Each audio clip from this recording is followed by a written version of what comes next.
BJP আর তৃণমূলকে একইভাবে দেখছেন? তৃণমূল বিজেপি দুটি হচ্ছে বিষ, তৃণমূল বিষ, দুটি প্রয়োজন, এই দুটাকে মেনে নেওয়া যাবে না।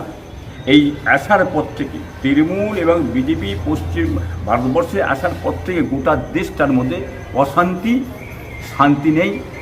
মানুষের চাকরি কর্ম দিচ্ছে, সংখ্যালঘুদের ভোটটা নেবার জন্যে এই কৌশল হচ্ছে এই রাজ্য সরকারের। কিন্তু দাদা হুজুরের স্থলে সব করেছে, তো সেই নিয়ে আপনার সেহেরি বা ইফতারের কতটা ব্যবস্থাপনা আছে যদি একটু বলেন।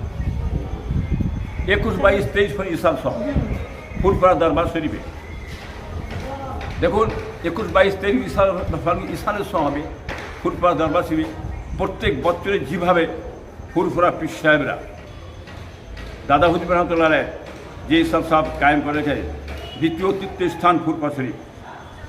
এই 3 দিন ইসাল সাহেবে ইফতারের ব্যবস্থা, সেহরির ব্যবস্থা, হ্যাঁ, তারাবির পরে খানার ব্যবস্থা সমস্ত ফুরফুরা পীর সাহেবরা করে থাকেন। কোনো অসুবিধে নেই, সকলে যেন ব্যবস্থা করে, লক্ষ লক্ষ মানুষ আসে, তাদের ব্যবস্থা করে দেওয়া হয়।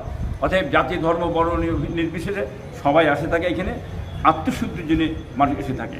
কিন্তু সরকার থেকে এখানে এর আগেও সেরকম কিছু দেওয়া হয় না, না সেরকম কিছু অনুদান নেই।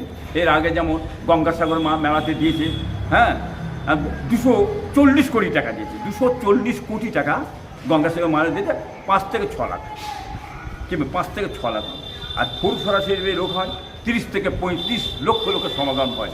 হ্যাঁ, এখানে লোক বেশি, টাকা কম, কি 2 কোটি 40 লাখ টাকা এই টাকা দিয়েছে। এই 2 কোটি 40 লাখ টাকা কী কাজ হবে? কিছুই কাজ হবে না। এর আগে সব যে টাকা দিয়েছে সব রাহুল বোর্ডেরা খেয়েছে, এবারে যে টাকা দিয়েছে কাজ কাম করে আমি এখন দেখতে পাচ্ছি না কাজ কাম কোথাও কী হচ্ছে না হচ্ছে, কি বুঝলেন? আরও কদিন গেলে হয়তো বুঝতে পারবো কি কাজ কাম হচ্ছে। এই টাকাটুকুনে কাজ কি হবে, মানুষের কি কাজটা হবে? কিছুই হবে না, কি বুঝলেন? এই বিরাট এরিয়া, হ্যাঁ, এই সমস্ত ফুরফুরা অঞ্চল গোটা চারিদিকে লোকজন বসা উঠা চলে, খাওয়া দাওয়া চলে।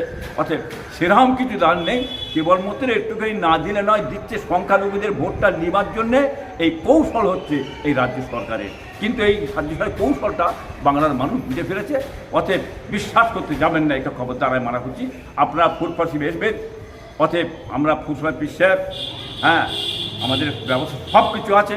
আমার এই মেহমানখানায়, দরবার শরীফ মেহমানখানায়, আমার এই মানে মসজিদে আবু বকর, হ্যাঁ, ভিতরে মসজিদ তৈরি হচ্ছে এখানে, হ্যাঁ, লোকজন আসে খায়, এক ছোবে 8,000, 7,000, 8,000, 10,000 একটা ছোপে বসবে, হ্যাঁ, একটা ছোপ বসবে, খাবে চলে যাবে, এরকম ব্যবস্থা আছে। অর্থাৎ লক্ষ লক্ষ মানুষ আসে, যায়, খাই, দেয়, হ্যাঁ, পরিষেবা আমরা দিয়ে থাকি।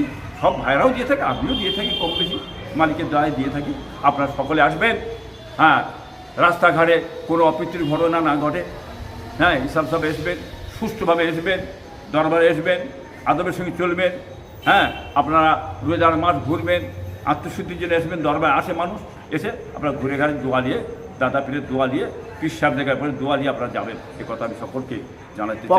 পকেটমার চুরি হতে সাবধানে কিছু বলবে। অনেক প্রতি বছরই তো দেখতে পাই মোবাইলে টাকা এটে সেটা চুরি হয়, অনেক মানুষরা টাকা বেসরে যেতে পারে না দাদা বাড়ি। থাকবে ভালো মন্দ সব থাকবে দুনিয়ায়, কি মেয়ে দুনিয়াতে যাই থাকেন। অলির দরবারে আল্লাহওয়ালা, নামাজি, চোর, ডাকাত, বাটপার, চিটিংবাজ সব আসবে, কি মেনে অলির দরবার সবাই আসবে। যারা খারাপ মানুষ এসে অলির দরবার, তারা হাতে হাত দিয়ে আল্লাহওয়ালা হয়ে যায়, তবতার মানুষ হয়ে যায়, নামাজি হয়, হ্যাঁ, এসব হয়ে যায়। ভালো মন্দ সব বেসবে বাবা। ঠিক আছে।